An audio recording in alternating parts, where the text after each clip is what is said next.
All right. Welcome to Let's Talk, the monthly podcast where we talk about all things sports and music. I'm JG9, but usually I have a co-host with me. I have Scorpion Taz alongside me.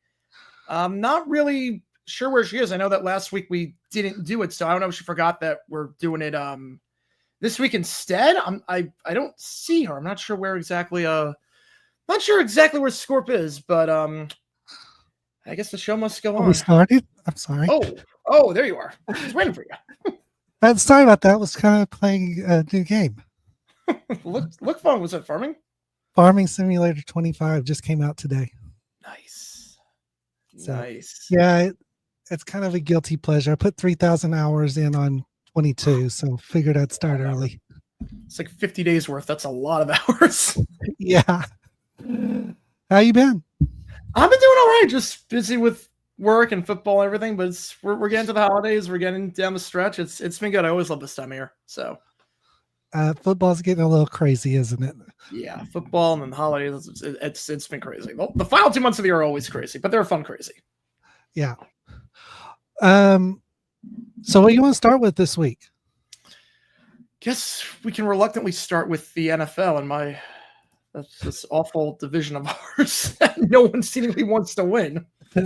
Yeah. Is it? We've won one game in our division has won one game in the last 2 weeks. Yep. One game. Wow. One measly game. Yeah. We're halfway through the season. Well, a little over halfway through the season. What's your biggest takeaway from the first half, and what are you looking forward to in the second half? In general, biggest takeaway. I don't know about biggest takeaway, but I think the one that I think is the most talked about. Aaron Rodgers is cooked. Aaron Rodgers is done. The Jets unless you give him a defense so soft that anyone can play on it. Yeah, I mean, the thing with the Jets. I mean, we knew when they fired Robert Saleh, we knew that it was a gamble. You're only a game out. Not that Saleh was a good coach. I don't want anyone to mistake the fact that he was a good coach, because he was not. No. But having your defensive coordinator then do double duty when he's never been a head coach before and doesn't know the responsibilities, that you're tinkering with the one thing that is working for you. And now the defense stinks as a result. And Ulbrich is just as bad, if not worse, than Robert Saleh. And now the Jets are completely out of it. Yeah. I think this was a big year for the Jets. Obviously, this seemed like a now or never kind of year. You went in on Rodgers, obviously, last year with the injury. Didn't work out. But this was really your last chance with this to make it work. And it clearly has backfired. Rodgers is no Favre. Let's put it that way. No, he is not. At least Favre went to the Jets and was able to do something. No, the first half of the year, he was like playing at MVP kind of level. The first half of the year. Yeah. What teams are in tank mode right now? Because no one seems to want to win that first round, that first overall pick right now. Yeah, I mean, I think right now the Titans, I don't know where they are. The Titans are a team that needs a quarterback. Obviously, Will Levis is not the guy. They trade a lot of pieces away at the deadline. The Titans are in tank mode, and they're pretty obvious about the fact with how many pieces they sold at the deadline. I think tank mode also right now, I want to go as far as saying tank mode, but the Giants have to just cut bait with Daniel Jones. We know that this is his last year in New York before they can get out of the contract. There's no reason to keep him at this point. You're 2-8. You're out of it. Jones is not playing well. At this point, if he gets hurt and you're stuck with him for next year as a result, it's coaching malpractice, it's organizational malpractice. At this point, you ride with Drew Lock or Tommy DeVito. And I don't want to say embrace the tank because Daniel Jones wasn't exactly playing that well, but you have to move on. What about the Panthers?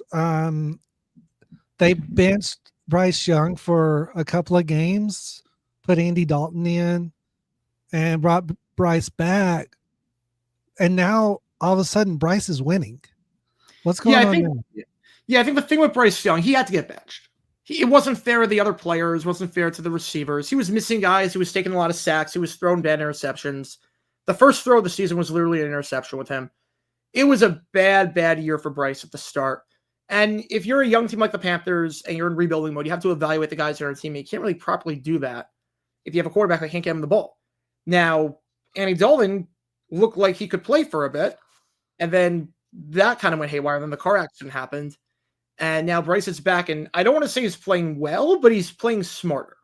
I think that's the thing. There's enough, like, there's like in terms of the top level teams, like the Chiefs, Bills, Ravens, like that's different. But like for a lot of teams, like about 20 teams, you can win games if you're playing against one of the other 20 teams just by playing smart, just by not turning it over, just by making the throws you're supposed to make, just by staying ahead of schedule.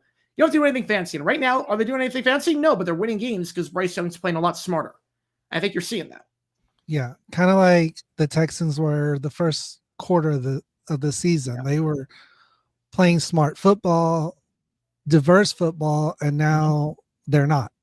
Yeah. Now they are. Same with the Jags. Mm-hmm. No, we were never playing. We were never playing smart football. We were always finding new ways to shoot ourselves in the foot every week. Let's talk about Trevor for a second. Mm-hmm. You've stated in the past that Trevor can be the reason these guys win, can be the reason that they're still in games in the fourth quarter and have a chance to win.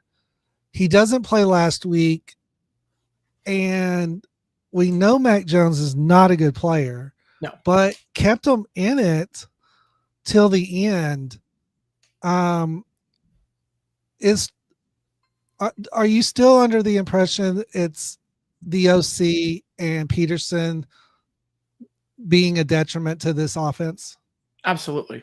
I mean, Matt Jones kept him in it, but I could have kept him in it. I mean, they got 100 yards of offense right before the final drive. Like the defense forced 3 turnovers. They played their hearts out. I mean, it was like the offense was on the field for like 16 minutes or 17 minutes. It was the least time possession any team had. The problem with this offense right now, and the problem with the coaching staff, first off, Doug Peterson needs to go and Press Taylor needs to go. But it's almost like they don't want to utilize the players they have on their team. They have good players. They just don't utilize them. Like get Brian Thomas involved, get him some touches early on, get him going. And it takes until the second half to target him. And he's getting open, but it takes until the second half to target him. Like at least give him some design touches on screens or some end arounds or give him something at least. The running back rotation is not good.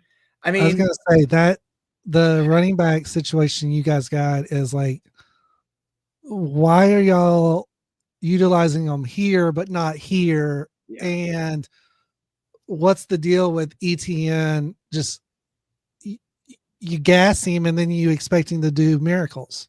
Yeah, it's crazy. It's crazy. And then like defensively, like this one was fine, but defensively, it's like we have these star players, but we don't put them in the game because we have to rotate everyone after like 2 plays, which no other team does.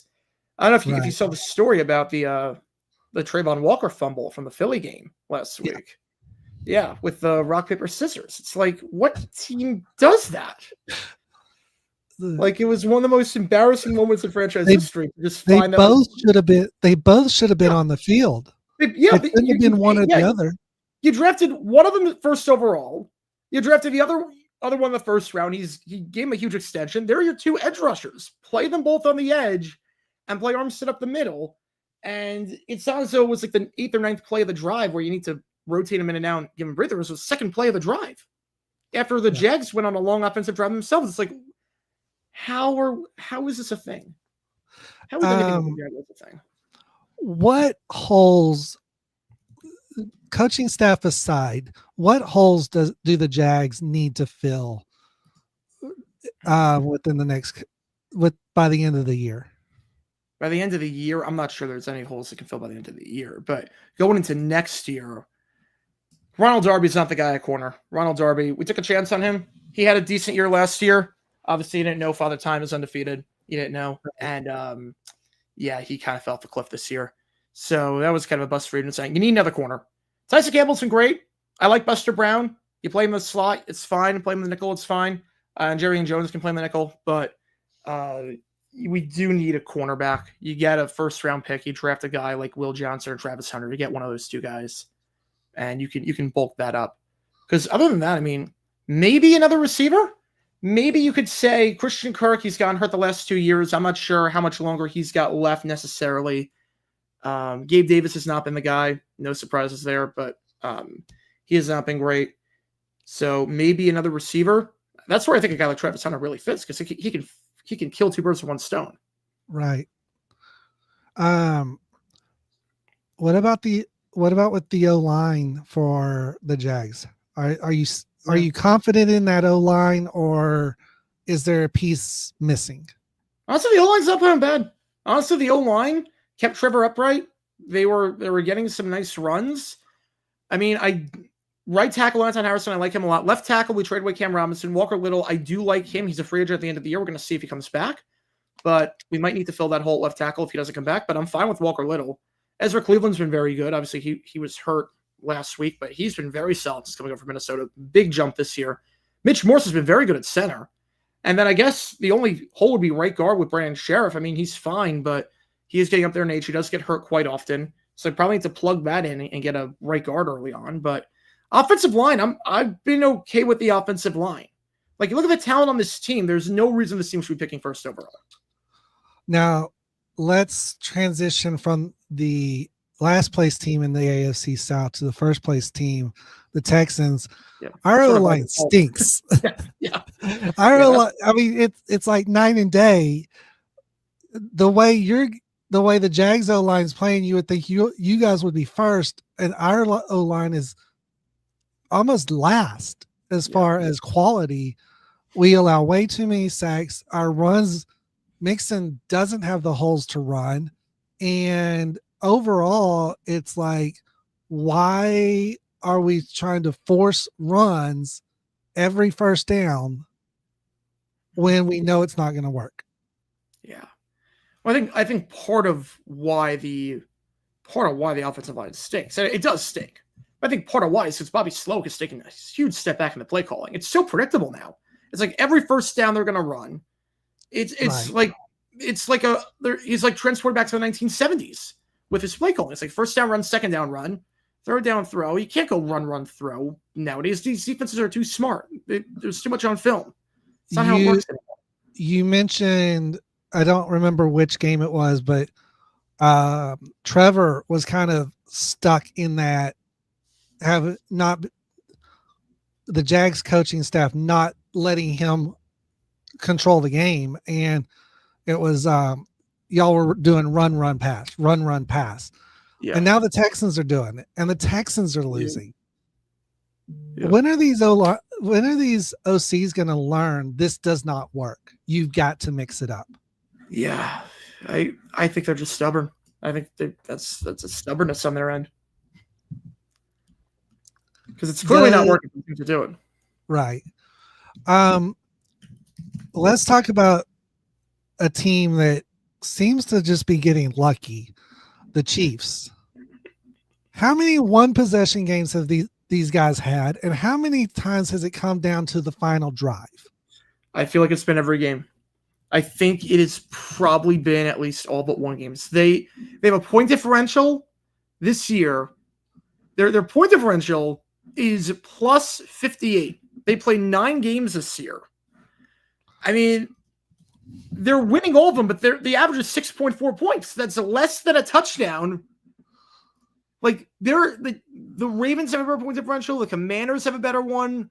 The Eagles, the Vikings have a better point differential than them. And the Chargers are 3 back of them. They have a better point differential. It makes no sense how this team wins every single game. Right. I mean, it's like literally every single win except for 2 have been one possession. Do you blame this more? Do you blame the having it come down to the last drive more on there's so much tape on them that they can't get away with anything? Or is it just their defense is not that good? I don't know. The defense is great. The defense for the Chiefs is great. Spagnuolo has done a heck of a job. If it wasn't for their defense, they would be below 500 right now. I mean, their defense is playing lights out, and Spagnuolo is one of the best defensive coordinators of all time. And he has that unit just flying to the football and making tons of plays. I mean, they've not lost a step. When they got rid of L'Jarius Sneed, they've not lost a step since then. I think it's definitely right now with the Chiefs. I think it's more Mahomes is not getting the deep shots that he used to be getting. And receiving wise, there's still a lot of holes. They tried with Rashee Rice and Hollywood Brown. They're both hurt. So you're relying on Hopkins is Hopkins. kind of Yeah. feeling that. Yeah, but that's it. That's all you got. I mean, Right. you got Travis Kelce, but he's tight end. Hopkins and Kelsey. Yeah. You're going deep or you're going shallow. Like, you don't have that guy to go over the top. You don't have that guy anymore. Right. You don't have that speedster that can make plays. And Hopkins 5 years ago would have been that guy. Mm-hmm. But Hopkins has lost a step. He can still make the spectacular catches. He can still get open, but he's not going to give you a 70-yard touchdown. He's going to give you a 30-yard completion. Yeah. There's like not a lot of explosive plays right now for the Chiefs, which is a bit of a problem. Because if you dink and dunk down the field, you have to be perfect, essentially. You have to be perfect if you dink and dunk down the field. If you don't think that, if you dink and dunk down the field, you are one play away, one play off schedule. You are one play, one holding penalty, one sack, one run from just being completely off guard. Yeah, if it was for Spags, you'd be last. Absolutely. It kind of reminds me it almost feels like they're playing a modified West Coast. Mm-hmm. Yeah. But at the same time, it goes to show you that even coaches can adapt. They're playing lights out. They're just not getting the separation in score that they got last year. Mm-hmm. Even though they lost a bunch of games last year. Yeah. Oh, all right. Let's talk about the problems in the South on both sides, AFC and NFC. We kind of touched on the Texans and the Jags. The Texans in first, the Colts are in second. Both of those teams are either at 500 or above 500. I don't have a problem with where their records are at this point. Yes, the Colts should be more competitive than they are. It should be a tight. We should not have a 2-game lead on them. Mm-hmm. We should be like neck and neck. However, in the South, the top two teams are the Falcons and the Bucks. The Bucks are sub 500. The Falcons are just above 500. Does this surprise you this year?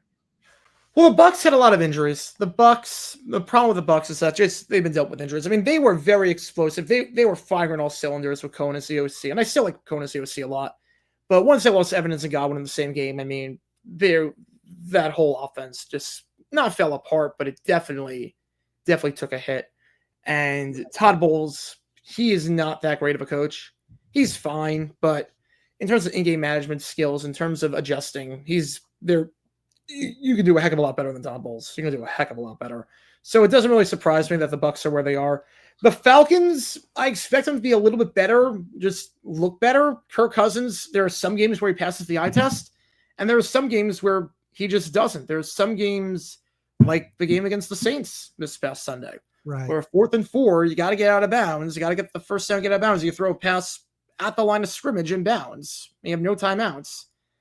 Like, there's some boneheaded plays like for Cousins. There's some plays where they're getting away with it. And remember, the thing with the Falcons, yes, they do have a winning record. So I guess the season has not been bad for them by any means. I mean, they are 6-4. I think a lot of fans would have taken that. But you have to remember, they did beat the Bucks in OT. Came down to the very end. Came down to a play over the middle of the field where if they didn't spike it fast enough, they lose. And they got extremely lucky against Philly. If Sirianni runs the ball on 3rd and 1, the game is over. There's no chance for Atlanta to come back. Right. So this team really should be. I know you can play the woulda, shoulda, coulda game with a lot of teams, but this team, you also have a game winner against the Saints in week 4. But really, if you're just counting the Sirianni game, like just the obvious one, this team should be 500 right now. Right. Like Raheem Morris, there's some guys that you just don't know if they deserve a second chance to be a head coach. And Raheem Morris is one of those guys. I've not been impressed with Morris whatsoever. No.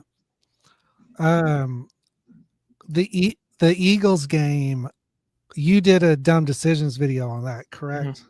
Yes, I did. Yeah. Are you surprised that the Titans are still struggling as much as they are? A little bit, yes. I thought they'd be more competitive. I didn't think they'd be a playoff team, obviously, but I thought they would be a bit more competitive because their defense was keeping them in games last year. Their defense was pretty good. Right. You had a good defensive line, especially with Simmons. I do like Simmons a lot. And Will Levis, I mean, he didn't look great last year, but he had that game against the Falcons, had that game against the Dolphins on Monday Night Football. I thought he would at least not regress. Right. I didn't know if he was going to improve. I was never high on Levis, but I at least thought he wouldn't regress. And he is completely regressed. Almost to the point of Bryce Young, or is it? I think it's even worse right now. Still doing better. I right now, I mean, if you asked me that a month ago, I would have said doing better, but right now I'd say doing worse. I think what we're seeing right now with the Titans, and we knew it at the time, but anyone that thought Derrick Henry had nothing left in the tank was sorely mistaken. Because you look at the Titans offense without Derrick Henry as a crutch for them, it's like night and day. It's great for us, but it sucks for them. Yeah, I have no problem with it. I don't either. We don't have to defend against his butt. Saints and Panthers. Who's the worst of these two? Right now, I'd say the Saints. No direction. No direction, no offense. A lot of guys on IR. I mean, Olave's out. They really don't have any receivers. Shaheed's on IR. Really no direction, and they're going to be in some trouble for a while. At least Bryce Young, I don't want to say he's good because he's not, but he's playing smart with the ball right now. And Canales has 1-2 straight. He looks like he knows what he's doing. Now, obviously, Darren Rizzi, it's been one game as the interim head coach, but that team with Dennis Allen had no idea what they were doing. Right. So let's talk a little. Last week, there was a big excuse on why this team lost. This week, they should have no excuse. The Cowboys saying that the windows caused them to lose that game. Your thoughts on this? Yeah, their own windows that they installed for some reason. What I don't get about the whole situation, what I don't get is they literally have curtains. Yeah. They use them for basketball and boxing and concerts. Like, I've seen the curtains in person. They have curtains. Like, just use them. And it never affects the visiting team. Yeah, it never affects the visiting team. Every year there's like one play a year in the end zone that affects the Cowboys. It never affects the visiting team. What do they blame if they lose to the Texans on Monday night? Not having Dak. Not having Dak, yeah. It was a home game for the Texans because they got to stay in state or something like that. I don't know who they blame or what they blame. But whatever the case, I mean, they have to clean house. I will say this, though. Every time the Cowboys and Texans play each other in the regular season, it is a kick-ass game. Yes, it is. Yes, it is. Because these two teams hate each other. Mm-hmm. And it's sad because it seems like the Cowboys and Texans hate each other more than the Texans and the Titans do.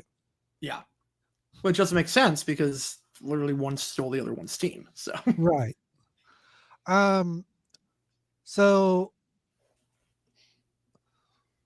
they can't blame the sun this week because they're playing at 7 local time. Maybe if the moon's bright enough, it'll reflect in or something. Right. Do you see them possibly having the roof open to say, hey, the wind affected stuff? I don't think so. I don't think so. That would be pretty funny though. I don't see that.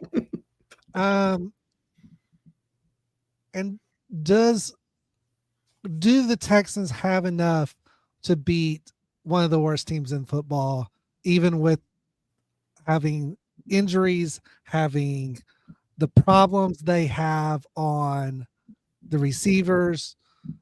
I mean, CJ's getting sacked constantly. Yeah. I mean, you have the Texans winning this game? Yes, and I don't think it'll be close.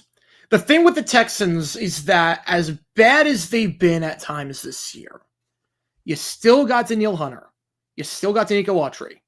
And I don't know if Will Anderson's coming back for this game, but you have him if he's back.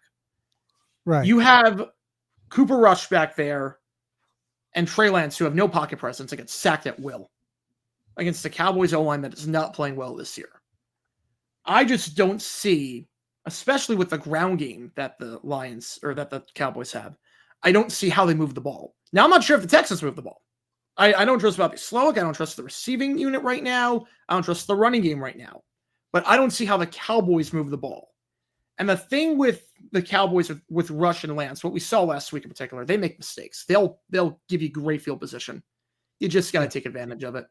I don't know how many drives the Texans will have down the field. They might have 2 drives down the field all game, but they'll have a few drives that are going to start at the 40 or at midfield. Just got to take advantage of those because they're going to get pressures. They're going to get sacks. With that front, they're too good not to get sacks. Yeah, if it was me, I would sit Anderson just because I don't feel like we have to have him out there to win this game. Give him a week to rest. I know he probably wants the start and wants to be out there, but I think, with what he went through, what he's been through, I think he needs to sit a week.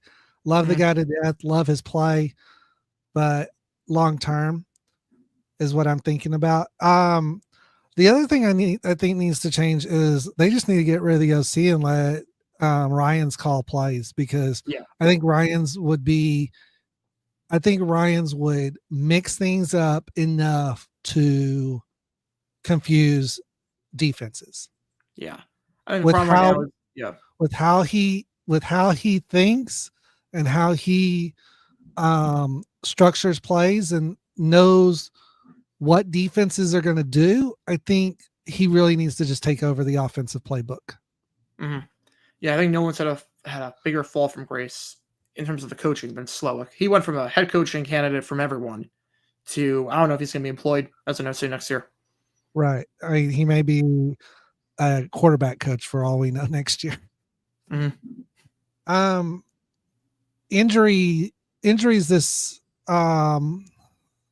past month. Anything that's been kind of not talked about that you've seen as far as on the injury front? Yeah, not talked about? I don't know about not talked about.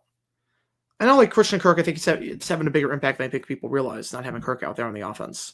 Right. But in terms of injuries not people are talking about, I don't really... Like, who's being missed more than people realize? Other than Kirk. Right, other than Kirk. I would say, I guess Shaheed. Shaheed gave you, for the Saints, he gave you a big, deep threat. He gave you a guy that you could throw 40 yards, fly routes down the field. You don't have that anymore.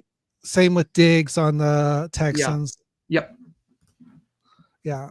Any major injuries in week 10? Major ones? Not really. It was pretty fine this week on the injury front. It's pretty fine. I mean, the worst was the ankle injury that was on the Ravens game, but I think he'll be okay, I think Kyle Hamilton's going to be okay, which is good. That foot looked like it went the wrong way. So I'm just happy he's going to be fine. He's lucky it didn't break. Yeah. All right. So from the pros, let's go to the college ranks. Is the round robin system that the ACC, Big 12, SEC, and Big 10, well, everybody's using except SBC, is not having the divisions really mixing up the top 25 because people are playing people they normally don't? Yeah, I think it's making it a lot more fun.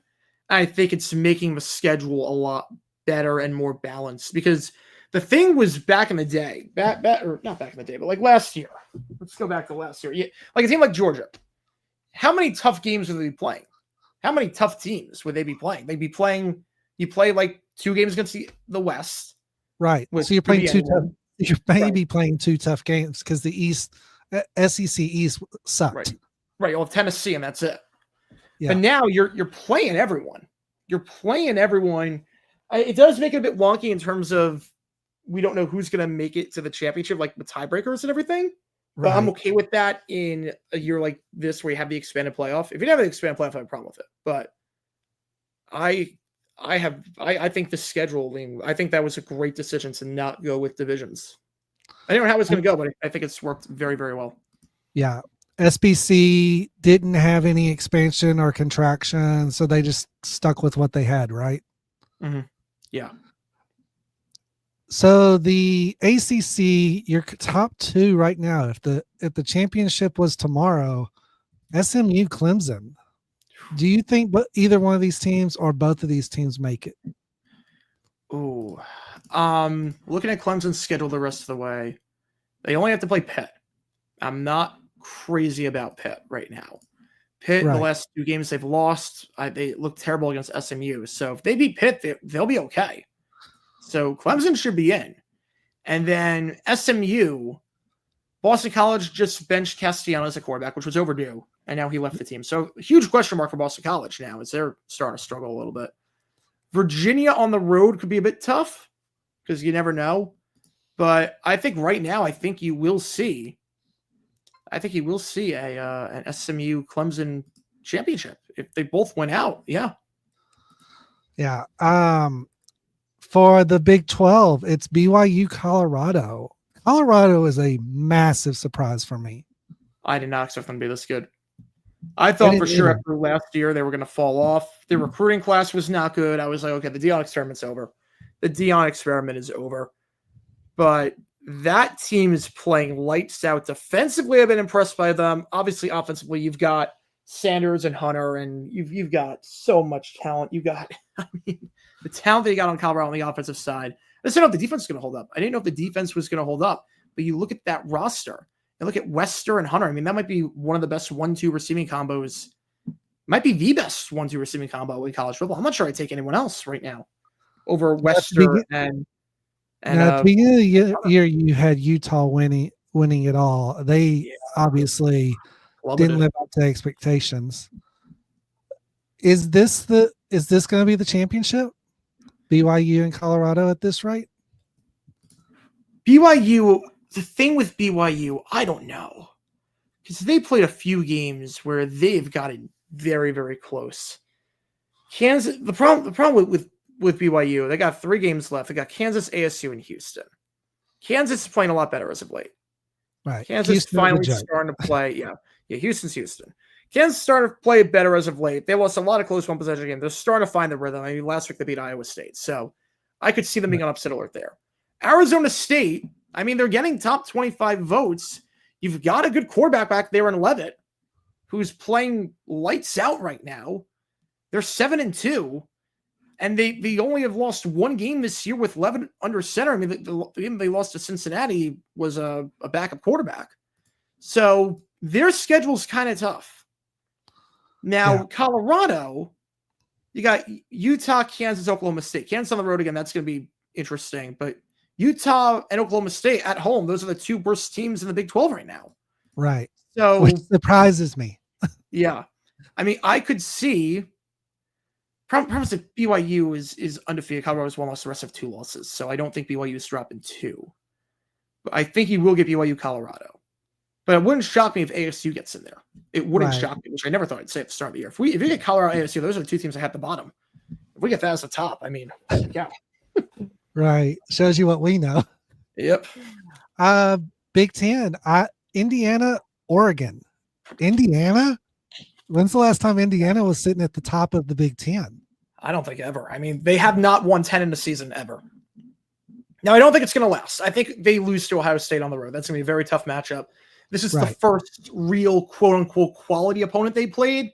The best one before this was Nebraska, but they've kind of exposed themselves to be frauds. So it's a bit different.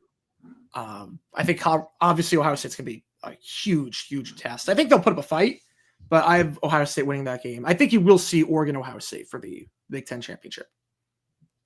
Okay. And the SEC currently is Tennessee and A&M. Yeah, I don't. This one's interesting. That's not going to last. I'm not sure either one of those teams make it in there by the end. I mean, because Tennessee, obviously, Vandy on the road, They'll probably win that game. I know Vandy's had a decent year thus far, but I think they win that game. Georgia, I don't think Ilmaliava gets past that defense. Not that Georgia's defense is playing well as of late, but and obviously Carson Beck is not playing well. But I don't trust Tennessee's offense. They're very, very streaky. And then A&M, obviously Weigman was not the guy at QB. Yeah, A&M, obviously Weigman's not the guy at QB. So they moved to Leonard. And Leonard can run, but I'm not sure he can throw the ball that well. And you got a big game against Texas. That'll basically decide a playoff spot. I think it's going to be Georgia-Texas for the championship. You think both of them fall, and Georgia and Texas is your championship? I think that's your championship. Yeah. Yeah. Let's talk top 25. Well, let's talk playoff bracket as it stands right now. Who do you think deserves to be there, or which ones do you think they got right so far, and which ones do you think do not deserve to be there? I think they got the bracket. Oh, shoot. Sorry about that. I was just pulling out the bracket. I think they got it pretty much right.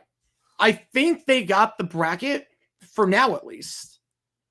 Right. I think the only thing that's going to be interesting going forward is what do you do with Boise? Because Boise right now is one loss.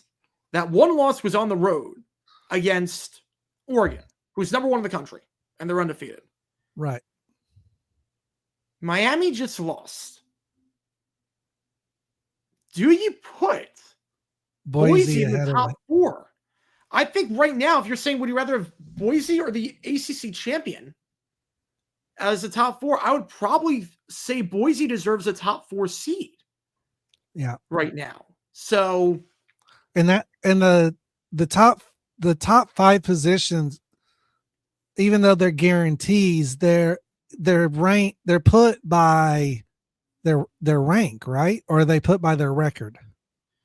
What do you mean the top? The 4 teams that get the bye. Mm-hmm. So one would, is it based on their top 25 ranking, or is it based on their win-loss record? Oh no, it's based on top 25 ranking. Okay. It's based on that. But what's interesting now is that if Boise gets a top 4 seed, and right now you have Georgia losing, if they lose again, could we see undefeated Army if they beat Notre Dame? Right. They have to beat Notre Dame. But if they beat Notre Dame, they run the table. Or could we see the SEC have to play that playing game? I don't think they'll play the playing game, because I think even if Georgia loses, I think Texas would get the spot. Right. I think the SEC champions get the spot. It's more of the Big Ten champions getting a bye, the SEC champions getting a bye. Big 12, BYU, if they run the table, they get a bye. But if not, I don't know. ACC, I don't know. I don't see an ACC unless SMU can run the table. Yeah, you put them ahead of the Big 12, make the big, and then it's the Big 12 or the Group of 5 who's going to get that 4th spot. Yeah, I don't think Army gets the 4th spot. I think Boise could. Yeah, and you got the Heisman winner probably. You've got the quality loss, quote unquote, and they played their hearts out in that game. Yeah, and they've been dominant just about every game since then. I mean, Nevada didn't look the most dominant, but they've been pretty dominant other than that wise. I mean, I think you can make the case for Boise as a top 4. I'm very interested to see what happens when the bracket comes out today and see if Boise makes that leap into the bye. Yeah. Let's talk about our 2 teams real quick. Baylor playing better than you expected. Way better. Yeah, they might go. They'll probably go bowling this year, which I did not have on my predictions. Yeah, I didn't either. I said we were probably going to win 4 games, and we got a chance to win 6. So, yeah. ASU obviously in the hunt for a Big 12 championship right now. If they can win out, has this team totally surprised you? Yeah, Stillingham should be coach of the year. He should be coach of the year. For the job he's done, he inherited a mess that Oh, yeah. Ray Anderson and her members left behind. And the fact that he is doing what he's doing with this team is incredible. And what I love about him is that he's an alum. So he's not going anywhere. Right. Like you'd be worried about a guy like this getting poached somewhere else. You'd be worried about a vacancy opening up and he get poached. But I don't think he's going to. He's an alum. Yeah. Like he wanted to come here. He loves ASU. And we're going to have him for a long time, I think, as coach. Yeah. Big Tiger asks, so is Miami just out of it for a bye? So the problem is that right now they're not the ACC champions. The problem is that you have to be the champion. And right now they would not even be in the ACC championship. If Miami wins the ACC championship, it's a one-loss Miami versus one-loss Boise. It gets pretty interesting. I think one-loss BYU against one-loss Boise, I think they give the edge to Boise. If it's one-loss Miami, I think they'll give it to Miami. Yeah. But I got the tiebreakers are not in their favor. And the scheduling for SMU and Clemson is not helping out Miami at all. Right. So we have a hard out at 6:45. So we're going to jump off the football news and move to our music topic for this time. I have introduced JG9 to a guy named Jeff I can never say the last name. Yeah. Okay. And not only his music, but the band he founded, which is an a cappella band called Voice Play. Let's talk about overall music first. They do a lot of covers, or most a cappella groups do, but your take on their arrangements and his arrangements on the solo stuff that he does. Yeah, so I was in an a cappella group in high school, and I did all the arranging in high school. So I did tons of arrangements with an all-male a cappella group. So like I know this field pretty well, and holy cow, I'm impressed. It takes a lot for me to get impressed by an a cappella group, having done it and knowing, like, having perfect pitching and knowing the arrangements and everything. This is impressive. I think what impressed me most is that it's the reason why I like a lot of male a cappella groups, but the female a cappella groups really don't work, is because they don't have bass. You need a strong bass. You can get tenors easily, you can get beatboxers easily, you can get the low parts easily, but you need a strong bass. If you don't have a strong bass section or a strong bass person, your a cappella group takes a huge hit more than anything else. It's the most irreplaceable part. It's like the quarterback. You need the bass. And Jeff is about as good of a bass as I've ever heard in my life. Subharmonic E flat is the lowest they've recorded him going. He goes like 4.5 octaves. He can hit a high C too. Yeah. Knowing music the way you know music, hitting subharmonic notes to begin with is tough. Yeah. And then to hit an E flat in that range is next level impossible, right? Yeah. Yes. Like I know, like my group, the lowest anyone could hit was 2 octaves below middle C. That was the lowest anyone could hit. Maybe an E, or maybe like 3 octaves for B flat. Maybe on a good day. Would you put this guy does it with ease? This guy does it with ease. Would you put Jeff in the same grouping of maybe Richard from the Oak Ridge Boys? Yes. Or is it Harold from the Statler Brothers? Yeah, that was like the first thing I thought of when I heard of Jeff and some of his arrangements was the Oak Ridge Boys and Elvira, and just hitting those low C's with ease. Like that was like the first thing I thought of. I'm like, this guy can hit these notes. You listen to their rendition of, or Voice Play's rendition of Thriller with Jay Nunn. What did you think of Jeff's rendition of Vincent Van Price speaking in that? It was so good. It's so hard to do that without sounding cheesy. Anytime you do a spoken part in a cover, it is very hard to do that without sounding cheesy. And he nailed it. I think what's crazy too is that just listening to him, listening to the other singers in the group, like they're all good, but I feel like he can hit the highest notes. I feel like he can hit huge range. Yeah, it's almost like there was like a story about Prince, when he was growing up, and like someone came in and was like, okay, who's the best singer in the group? And everyone pointed Prince. It was like, who's the best guitar player? They all pointed Prince. Who's the best piano player? They pointed Prince. Like something like that. Like who can hit the lowest note? It's Jeff. Who can hit the highest note? I think it's also Jeff. Right. Big Iron was one of the songs you listened to. Take that and then compare it to his rendition of Monster Mash. Yeah. Two very different songs. Very. But it's like he does it with ease. Yeah, and that was like his own spin. The Monster Mash was like his own spin on the song. It was like almost like a swing version to some extent. But it worked really, really well. And then he does stuff like Bare Necessities, which is one of the best Disney songs ever. By far. The range he had on that was just incredible.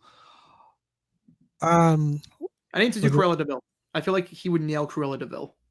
I bet he would. Nail Cruella de Vil, he would nail. Yeah.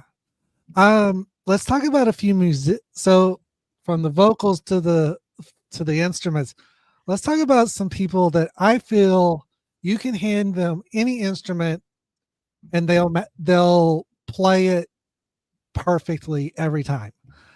Starting off with a comedian. Sorry. A comedian, Roy Clark. Mm-hmm. You've heard a couple of his songs that he's done. How he just has fun with music. Your thoughts on him, real quick? Yeah, no. What I'm impressed with Roy Clark is anyone that can do comedy music like that and pull it off with ease. I just love the facial expressions he makes when he's playing the songs, and like they're like the way he plays it too. It's like effortless. I think that's the impressive part. Like if I were to play something like that on like piano, if I would ever do anything like that, you would see effort on my face. You would see just effort. There's no effort. And that's so impressive when a guy can do that and just make it look effortless and play like 20,000 notes at the same time. What did you think of Glenn Campbell playing the William Tell Overture? That was insane. That song is not made for that instrument. But a 12-string guitar. Yeah. He nailed all the parts too. Yeah. For a long time, I thought this was a rumor, but it's actually been confirmed by Alice Cooper. Axl Rose asked Alice Cooper to get him a guitar lesson with Glenn Campbell. Yeah, I didn't buy it. Axl Rose, one of the best rock guitarists out there. Yeah. Asked for a guitar lesson from a country artist. Mm-hmm. How impressed are you that someone like that would be asking for a guitar lesson from him? Yeah, especially when you have Slash in the group that can give you a guitar lesson. Like, that's a lot. That's just a lot about how good he is. Right. Maybe Slash was taking guitar lessons too. Yeah. Because like Sweet Child of Mine was just a warm up. It was literally just he was messing around, just warming up. And Axl's like, wait a sec, that actually sounds really good. It was just, I was doing like a finger exercise. Like, wait, that's a finger exercise? Like, that sounds really good. Right. And then we got like one of the greatest rock songs of the 80s. Barbara Mandrell, one of the few women of country music that you could hand any string instrument and she could play, even steel guitar. Mm-hmm. I showed you a video, the most expensive country group of all, or whatever it was called. It had a bunch of different people in it. Oh, yeah. Lee Greenwood, Ray Stevens, Barbara Mandrell, one of her sisters, I think Erlene. What did you think of Barbara's ability with the steel? Very, very impressive. Because you didn't see a lot of people back then who were women who were playing guitar at that level, especially the steel. Like very much you think steel guitar, it's you think male centric for the most part. Right. Like there's only been a few there's only been a few bands that will put a female on the steel. Yeah. Sleep at the Wheel is one of them. Yeah, and she nailed it. Her sister is an excellent drummer. Yeah. I just wish Barbara wouldn't have retired when she did. I feel Mhm. she had a lot left, but she retired due to some fears after a car wreck that almost killed her. Mhm. But her varsity was really on display when she did her variety show with her sisters. Mhm. She can do comedy, she can do music. She's a very well-rounded talent, as is Brad Paisley. Yeah, that one shocked me. Because you Brad, don't really think of Brad Paisley as one of those guys. yeah, Brad, you think, oh, he can sing. He does a lot for his home community. The northwestern part of West Virginia. But the guy can shred Mm. like no other, and he plays some very complicated riffs. What were your thoughts on his abilities on the guitar? Yeah, he's one of those ones that like you don't think of as a guy that can shred because a lot of his songs that are hits, like there's good guitar on that, but it's not like anything outlandish, not anything crazy. A lot of the hits of his, Right. but then it's almost like Lady Gaga. It's almost like you're like, okay, she's a pop star, but I don't know what necessarily she can do. And then she just does Sound of Music flawlessly at the Oscars and Right. does the whole jazz. I'm like, oh crap, this girl can sing. Like she's incredible. So also like Bruno Mars, like okay, like really good singer. And then you watch him in concert, like, oh, he can play the drums really well too. He can do all that. Like Paisley's one of those guys where you don't realize how talented he is until you listen to some of the deep cuts or you watch his live performances. You're like, oh wait, this guy. Not that he's holding back in his studio recordings, but there's a lot more there. It's not the full thing. Your thoughts on how he used mountain music to write a tribute song to Alabama? I thought that was genius. I mean, I think a lot of country artists definitely were inspired by Alabama. If you were a country artist and you grew up in the 80s, early 90s, you definitely listened to Alabama. You were inspired by them. So I think using that as inspiration, I think it makes a ton of sense. I think he pulled it off very, very well. And then to have Jeff Gordon, Daryl Waltrip, and Kelly Earnhardt, which is Dale Jr.'s sister, Mhm. in that video. And I think you had said something about, or someone had said something that there needed to be a car chase or something like that in that video. And then you get it at the end, but it's so fake. Yeah.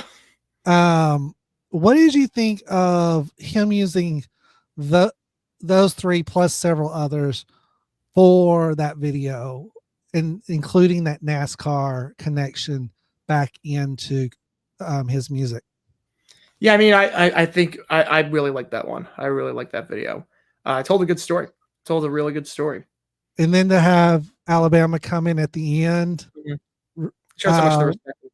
Yeah. I'm just glad he got to do it before Jeff passed away. Yeah. Well, like I said, we're under a time limit because there's a football game to call tonight. I'm gonna be on like 10 minutes. Yeah. Yeah. So jump over to JG9's channel and join us for some Tuesday night football. Buffalo and Ball State, correct? Buffalo and Ball State. Yep. So check that out. If you haven't already, be sure to like and subscribe to myself and JG9. We love creating content for you. We love doing this podcast every month, even if we have to push it a week. Something came up last week. Yeah, something a little bit more important came up last week. Our next podcast will be December 3rd. Yes. So right at the beginning of bowl season. This is going to be fun. Yeah. Till next time. Thank you for those that commented.